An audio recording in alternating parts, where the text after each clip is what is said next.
Okay, so I guess we are recording. Awesome. Okay, Alex, Brady, thank you so much for saying yes to my invitation to be here. I really appreciate you take some time to talk to me today. Of course, yeah, we're excited to chat. I have to tell you something before we start. I was actually living on a boat for the last 4 years. We were cruising from the US all the way to Australia, and I was actually going west. And whenever I saw you guys, I was like, oh, they're coming this way. And then you actually stopped in the Caribbean after Brazil. Yeah. And I was like, oh, no, I don't think I'll ever meet them on the Anchorage. So I was really like, no, that'll be so cool to meet you guys. Just wake up and see you guys by the same Anchorage. But that never happened. So maybe one day. Sorry? Maybe one day. We still have time. Yeah, so I'm really happy to finally be able to talk to you because I think what you guys do is very cool and genuine and inspiring. So it's a real pleasure to be able to listen and to share your story with the listeners. Awesome. Well, we love Brazilians, so we couldn't say no. Thank you. So because the show, we talk about sailing, conservation, science, and photography, I thought about asking you guys, the first thing is to explain how you guys met. So maybe some listeners surprisingly will not know about the Delos channel. So I thought about introducing yourself first, please. How did you guys meet? You tell the story. Well, Brady and his older brother, Brian, started sailing around the world from the west coast of the Americas in 2009, 2010? 2010, yep. And yep, so they kind of started that whole adventure and it turned into a YouTube channel and kind of evolved to the point that they were taking on crew. And I found them because I was a photographer and videographer and had been getting into sailing and diving. And a friend of mine sent me one of their episodes and I watched a couple minutes and then I just clicked over and sent them an email like, hey, we're into all the same things. If you guys need crew, let me know. And I think like 2 weeks later, I was in Africa. So yeah, moved onto the boat and me and Brady just, hit it off as friends really good at first. And then sailed up the coast of Namibia. And by the time we were getting ready to sail across the Atlantic, it was obvious that we were more than friends. And we moved into the same cabin with each other. And that was like 3.5 years ago. So yeah, it all started from a random email, which is crazy because we would get hundreds of emails at some points. And just like my brother just happened to be checking the email that one day because I don't know, he was bored or something because we don't have time to answer them.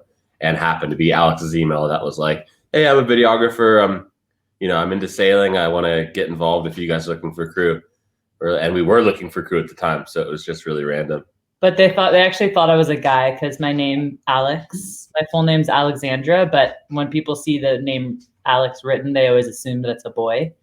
So they thought I was going to be a boy. And then we video chatted and they're like, oh, she's a girl. Even better.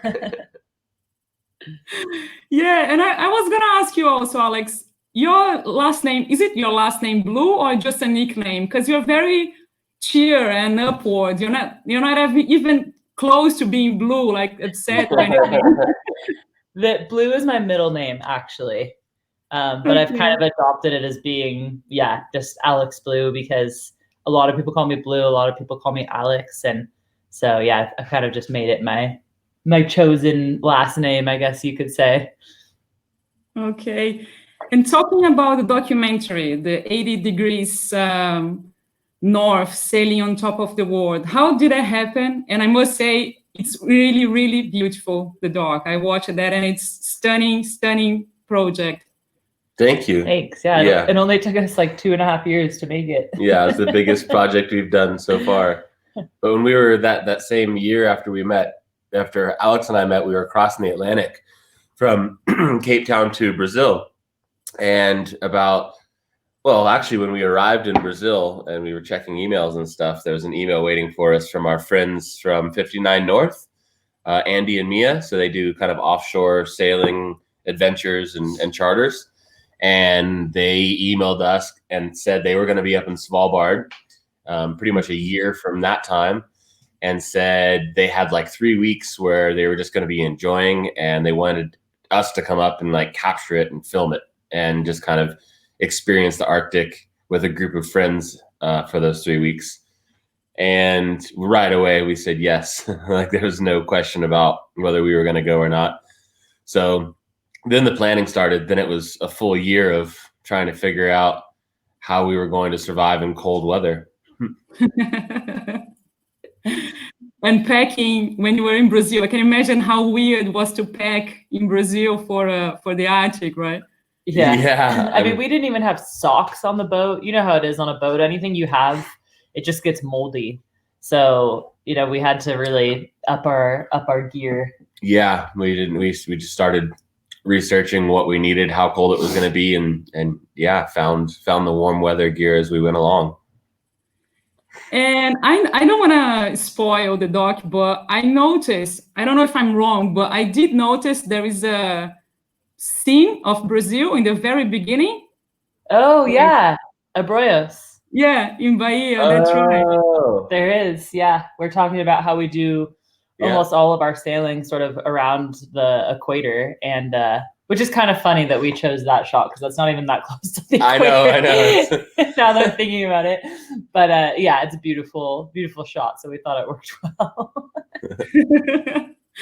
And I have another curiosity. How was it for you guys to swap from being on your own boat to somebody else's guest? How was that? How did you work with that over the trip? Yeah, I think it felt really good because we all of a sudden didn't have to worry about the responsibility and safety of taking care of the boat, because all of a sudden, like when we're on Delos, you have to do everything. You're running the boat, you're making sure everyone's safe, you're fixing things that are broken, and you're filming and you're editing all the time. So it's a lot of hats to wear.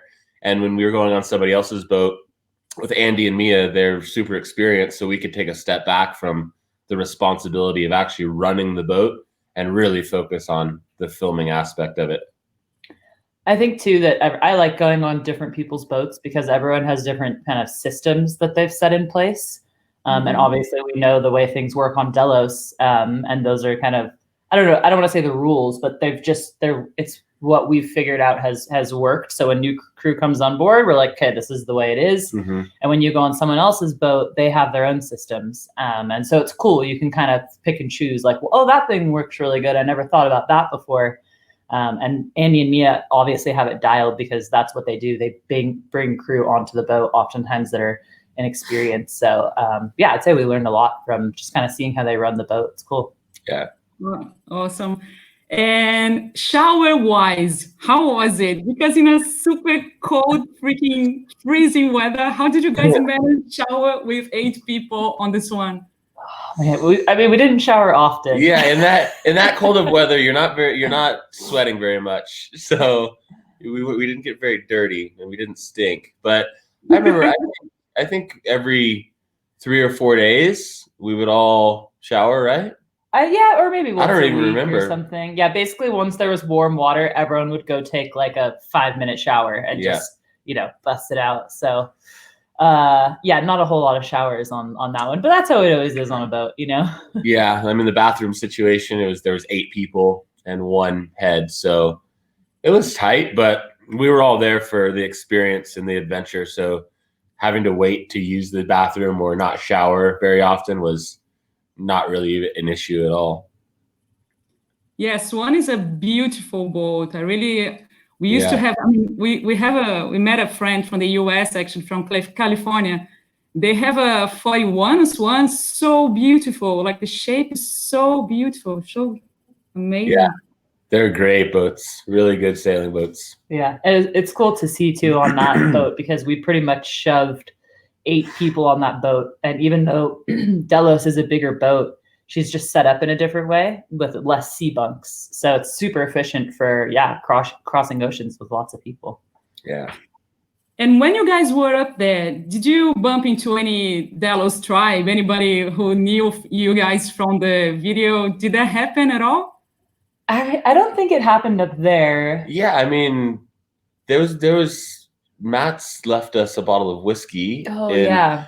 It wasn't like we were walking down the street and people were like, "Hey, you're from Delos," but there was definitely some locals up there that followed Delos and we talked to, and were like connected because of Delos, and they helped us out with a lot of the logistics and stuff. Like the narrator. And something I find. Sorry. The narrator Like of the film is one of those people that helped us out with so many local tips and tricks, and then ended up actually becoming the narrator of the whole docuseries. Yeah, it gives a very special add to the doc, the narrator. I enjoyed that too. It was really cool. The only thing I think I might have struggled if I was on board with you guys, I must say, it might sound very ridiculous, but is the butter. I'm not a big fan of butter. Oh yeah, there's a scene where Andy, who's the captain of the boat, is cooking hurricane eggs, which is like bread with an egg cracked in the middle, and just using ridiculous amounts of So much butter, and then just eating straight butter. And that was a fun one to edit together for sure. Yeah, it was a really good. I love that little sequence because it's just so kind of personal and lets you in on what's happening in the galley, and it's just kind of funny and lighthearted. So it's really nice to kind of break up all the other adventure sequences with something like that. They had a couple like Swedish food items. Like one is it fish eggs in a tube? Yep, it's like a tube of toothpaste. Fish eggs. Yeah. So and the boys loved eating that. So that was my least favorite food item on the boat. I didn't enjoy that at all. I remember Andy saying, "Who doesn't like butter?" When I heard him say, I was like, "Me." Yeah. But I think I would have swapped for olive oil. I don't know. It's just weird. I don't know why. I just am not a fan. I love croissant and all that stuff that takes butter, but the butter itself on the bread is like, no, please don't give me that. Especially when it's that thick. And another project that you guys are involved with is the Cruisers Academy. I wanted to ask you to talk about it and what's going on and what's the project about. Yep. So it's been actually, I think maybe today or yesterday, it's been a year since we left Delos and came to Tahoe. And we're planning on being in Tahoe for the winter and then trying to get a big blue water boat next summer, which would have been this past summer. But obviously there was a lot of changes in the world this year that kind of changed the landscape and what made sense. And we didn't really feel comfortable buying a big boat without knowing if we could even, make money to pay for it. And so we decided to stick around in Tahoe. And a bunch of things just kind of fell into our lap. And it turns out there's a lot of people up here that want to learn sailing. The Lake Tahoe itself is like 28 miles long by 12 miles wide. So it's pretty decent stomping grounds for sailing, and there's a really active sailing community and racing community. And so we kind of ended up getting a few smaller Catalinas. We got a 14-foot, a 22-foot, and a 27-foot, and we just started teaching people. A lot of them were local that lived up here in Tahoe, and then a lot of people kind of flew in from around the U.S. once they realized what we were doing. And we just started building out our program. So the Cruisers Academy is going to be teaching people how to be cruisers. A little bit different than, say, ASA or something where there's a very kind of strict curriculum that's specifically related to sailing. We want to teach people how to live on a boat and how to work on a boat and how to provision and do weather routing and all that stuff and sail. So we're just kind of, building out our curriculum. And also the Cruiser Academy is going to continue to make films, not in the same way that we did on Delos with weekly vlogs. I think we got pretty burned out with that, but definitely with short films. Like we're going to Galapagos in April, so we'll be making some episodes about that. And we have a lot of different ideas, but more short film style as opposed to reoccurring vlogs. Yeah, so the Cruisers Academy is both a sailing school and a YouTube channel. Yeah. Yeah, something I find very genuine and also creative and brave all, in a way is that you guys don't mind following a standard, like turning yourselves into commercial-wise or following like a way to promote. You pretty much follow your intuition and you do whatever you feel like. So I find very genuine that. And also the stuff about paying how much you want for the doc. That's a very brave, I think, but pretty much selects the people who are into your stuff. I think it's very, very cool idea as well. Yeah, thank you. I think it was a big risk for us to do the pay what's fair model, but I think it will pay off in the long run, hopefully. I think when people are given a choice of how much they want to contribute, they often will contribute a little bit more. Or when you give somebody a set price, especially people in the YouTube community, a lot of people are like, oh, this should be free. I've been watching for free for 8 years, and all of a sudden you're going to charge me to watch something. It's super rare people are saying that, obviously, but some people just don't understand that, we put 2.5 years of work and 2,000 hours of editing into this beast of a project. So there's costs associated with that, and we have to try and pay the bills somehow. Yeah, I wish it was free to make films. And I wish we could it was share free. them for free. That would be awesome. And no time consuming as well, right? Just press a button, it's done. Yeah. Do you guys think the experience you had in the North Atlantic loop when you were captain and first mate, when Brian and Karen were away, did that help a lot into making the decision to start the Cruises Academy, to feel confident enough to run your own stuff? I think that confidence was already there. I mean, Brady's been sailing around the world for 10 years. And even though, I guess, technically, Brian owns the boat and stuff, there was a lot of like co-captaining going on. So I don't think that we needed to do that as a test, but I do think that it was a test for us to be like, do we want to run our own boat? Do we want to take on more responsibility? And I think that lap taught us that, yeah, we definitely do. And I think that when we're all a crew on Delos, like it's really diplomatic in the decisions that get made, like where you want to go and what you want to do, and all that's discussed. But at the same time, when you have so many cooks in the kitchen, it can be, I don't know, sometimes you just want to go do your own thing. And I think there's a reason why, men and women get married and like start their own household. And it's not as common for like, a lot of couples to live together super long term to that. So yeah, it definitely proved to us that it's something we want to pursue and get our own big boat. Yeah, especially the teaching aspect, having a crew come on board and it's just Alex and I, where normally if it's Brian, Karen, Alex, and I, there's 4 of us that know how to run the boat like all the time with our eyes closed, basically. And then when we took 2 of them out of the picture and then it was Alex and I, we really had to rely on teaching the crew how to sail the boat and how to be safe, instead of having 4 people and then crew that will like learn along the way. So from a learning perspective and the idea of the Cruises Academy, it really kind of came full circle with like, it's really enjoyable to teach people offshore sailing, and I think we can actually do it and we enjoy it. So it was a big step, I guess, in the right direction. And during that whole lap, we knew the whole time that when we were handing the boat back over to Brian and Karen, we were going to come to the mountains for an extended period of time, for a season in the snow or something, just to like totally change life up and change your perspective. And making the video when you guys announce the trip to Galapagos, that video is really, really funny. I have a question about it. Okay, yes. Was it harder not to laugh than deal with the cold weather outside? Which one was harder for you? Well, it was funny actually, because we went to go shoot that, and we had the idea that Brady was going to actually jump in that little creek area.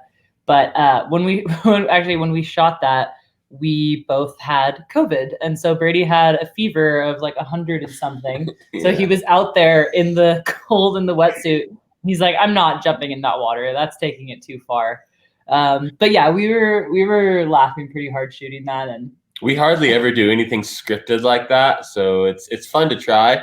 I have a hard time doing it, but it was still, I mean, it was really fun to do, and that's kind of why we started the Cruisers Academy YouTube, is to just do what we want. We don't have to stick to a certain template that exists. We can just create and do whatever we want, and do it more as a fun place to release creativity instead of a full-on business. So yeah, filming that Galapagos scene was really fun. We definitely laughed a lot, but it was freaking cold. Yeah, I was wondering that because I laughed so much. I was like, Jesus, this is hilarious. Like, kind of hard to concentrate in the beginning because it was super funny. And then I thought, no, let's listen to the message. Let's see what they want to talk about. It was so Good. I'm glad you liked it. Yeah, like Brady said, we want to kind of just have freedom with the channel to be like, oh, we want to just do this random thing. Maybe it's scripted or maybe it's silly, and it doesn't really matter. Like, we're not taking any of it too seriously. We just want to have fun with it, you know? So the trip is being postponed for April, right? Instead of January. Yep. Yeah, exactly. Yep.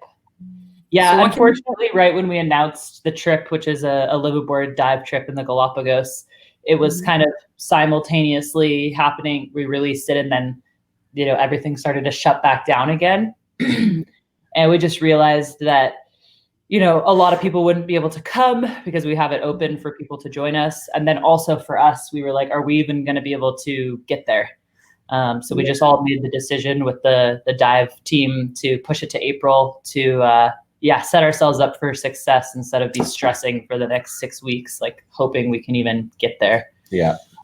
Yeah, that'll be. And can we expect like a new doc out of that trip? Yeah, we don't know the format exactly, but we're definitely going to. We're going to film the entire thing, and something will come from it. Yeah, whether it's a few episodes or a documentary, or not sure, but yeah, the Galapagos just has such an incredible place in history, and they're so biodiverse and such a unique place in the world. So I don't think we'll have any problem getting good footage in the Galapagos. No, I don't think so. Yeah, when we crossed, we actually went further north, because we had a few issues with the agents, and it was a bit tricky.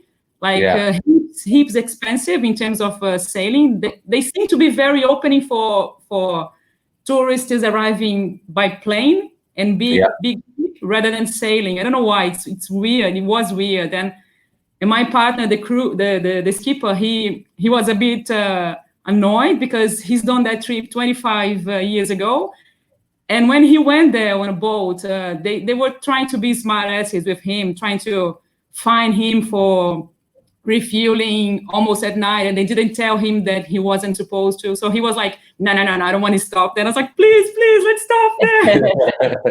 Yeah, there's so many restrictions there, and it's so expensive. And because it's such a conservation area, they keep it so locked down and controlled. And that's one of the big reasons why going there on a personal sailboat is very challenging, because you're only allowed to go to certain places.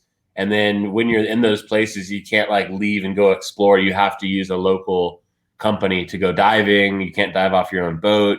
You can't go hiking on your own. Like, there's so many restrictions. So yeah, for somebody on a sailboat cruising, it becomes a difficult time. But I'm really looking forward to your footage. It's meant to be really spectacular. Like you said, Blue, biodiversity is blooming out there. It's really, one of my dreams is to see the boobies with the blue fin. I'm like, just photograph. Yeah, it's going to be a wild trip. I mean, we've both dreamed of going to Galapagos for many, many years. So the time has finally come. Yeah. Awesome. And talking about the times on Delos, I thought about asking you guys, apart from having weird missions like fixing the toilet sometimes, is there anything else you guys don't miss about the time you were there? That's a good question. I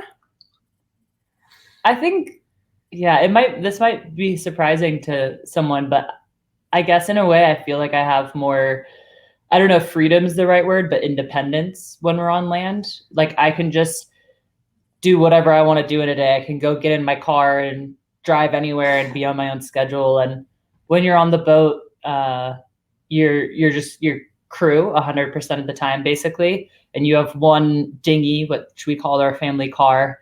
And so it's like you all have to coordinate your plans and make sure, you know, you can't just go jump in the dinghy and leave everyone stranded on the boat for the day. So you really have to act as like a crew, a family, a team, like, you know, 99.9% of the time. So I really just enjoy like driving by myself on land and like blasting whatever music I want and having more alone time. I would say that, yeah, that would be mine. Yeah, for me, it's like a group of friends like to call up at any time. And when you're on the boat, you're surrounded by amazing people all the time, but you're always saying goodbye. So the fact like now I could call one of my friends and be like, hey, let's go out, let's go snowboarding. And like we could just go do that. And you can't really do that on the boat when you're constantly moving because you're constantly saying goodbye to your close friends. So for me, that's really a special thing to be able to do that because I've missed that for a while I was on Delos. Cool. And I don't know if you guys get that question a lot, but are you planning to eventually sail again with them on Delos? Do you have anything in mind on that matter at all? There's nothing like for sure written out. Like we've always said, we'll come visit and sail for a short period of time, but we don't have anything officially planned. Or I mean, Delos, we've always done it the same way, and of course Brian and Karen are doing it the same way now. It's just like there's never really plans. It's like they're gonna head south, they don't know where they're going, when they're gonna go, like what's happening, and I don't know. Yeah, eventually it would be great to go out and visit, but as of right now, there's no like plans set in stone or anything like that. One thing that I find very, very amazing and unique, which reminds me of a lot of the way the people in the South Pacific act towards you in terms of generosity and being welcoming, opening their houses without knowing you, is how the Delos tribe acts towards you guys, which reminds me a lot of the same attitude. How is it for you to have so many people always keen on having you guys and hosting you guys? That must be real special. How do you guys feel about it? Yeah, it is really special. So special. Yeah, I'm always amazed by how kind people are. And I mean, the best way to see any place that you travel to is to go with a local, you know? And so whenever we meet that person, like when we sailed into Brazil and we met our friend Felipe, he set us on such a good course for the rest of Brazil and introduced us to so many friends and told us which islands to explore. And yeah, just people really are so kind. It never ceases to amaze me, but it's like having a friend everywhere you go, basically. Yeah, you mean Felipe from Beleza Pura? Yeah. Yeah, Brazil is an incredible place for that. Like coming into Brazil, the sailors of Brazil are so close together and so, I don't know, they all share a WhatsApp group and stuff. So as we were working our way up the coast, it was like, oh, Delos is coming in here, watch out for them. And everywhere we go, it would just be like caipirinhas and churrasco right away. And I loved it so much. Yeah, it was so much fun. And yeah, I don't know, going somewhere where you kind of always have friends that know you and you don't know them, but they've watched you for so long, it takes away kind of half of that wall of trying to meet new people because they already know what you're about. And if they're comfortable and want to be friends with you after watching you for so long, then they're probably okay people. Yeah. And I guess in a way, the whole changing a little bit the topic, the whole pandemic stuff, the situation where we are now, I think the fact that you guys launched the doc right now was really good in a way to give people like a piece of a moment of happiness, a moment of inspiration.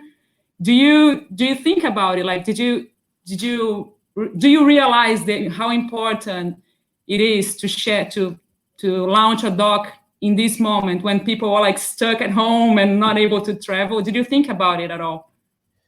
Yeah, I mean, it definitely wasn't intentional. It wasn't planned.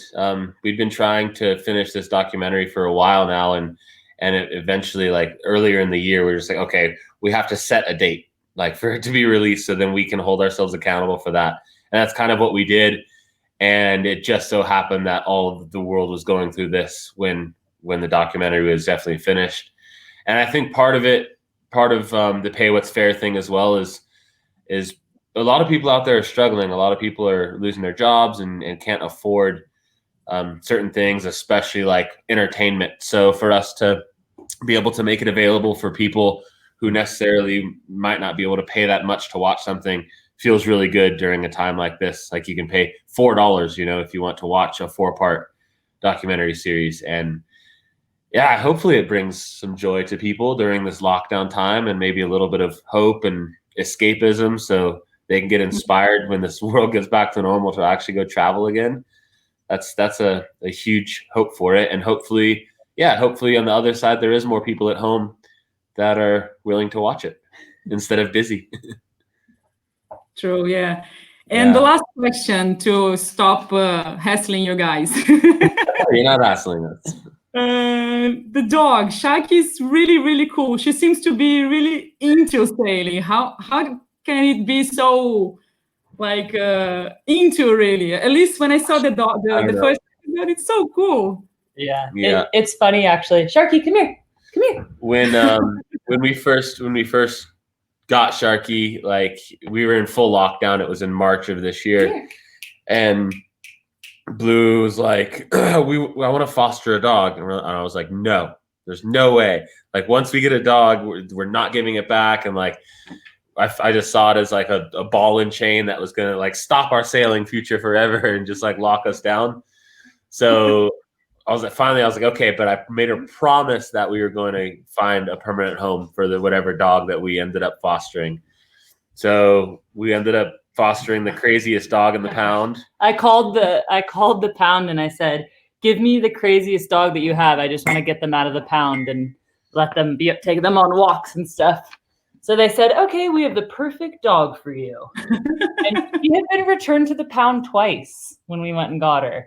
Really? Yeah, she was really crazy, but she just needed training, And so, yeah, we just trained her and now she's just such a good girl and she's so sweet. And the fact that she loves water and sailing and all that stuff is what made us feel like we could actually keep her. Once we started looking for permanent families for her and like nobody was good enough. And then she loves sailing and she loves swimming and she's pretty. It was just like, okay, I guess we can keep her. I guess she's going to come sailing with us.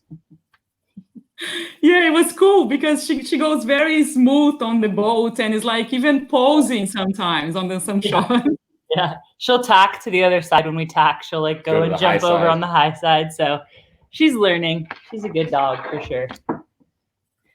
Okay, thank you so much, guys. It's been a real pleasure. And if you head towards Italy sometime, just I'm gonna be like a Delos tribe now. Just give me a call. Just text me. It will be a super real pleasure to have you guys here, and you're super welcome whenever you want. Thank you so much. What part of Italy do you live in? Yeah, we just came back to this year. So right now we are in Salina, in Sicily, in the south, on an island called Salina. But the idea is to live in Rieti, which is 70K from Rome, which is pretty central. So not very close to the sea like I'm now. I don't know if I will manage that, but but eventually we have this kind of summer house in Salina, and it's really cool. It's very smooth sea, and it's like a lagoon sometimes. Really, really cool. So if you guys super welcome if you feel like one day. Cool. Yeah, we'll definitely make some rounds in the med one day. Yeah.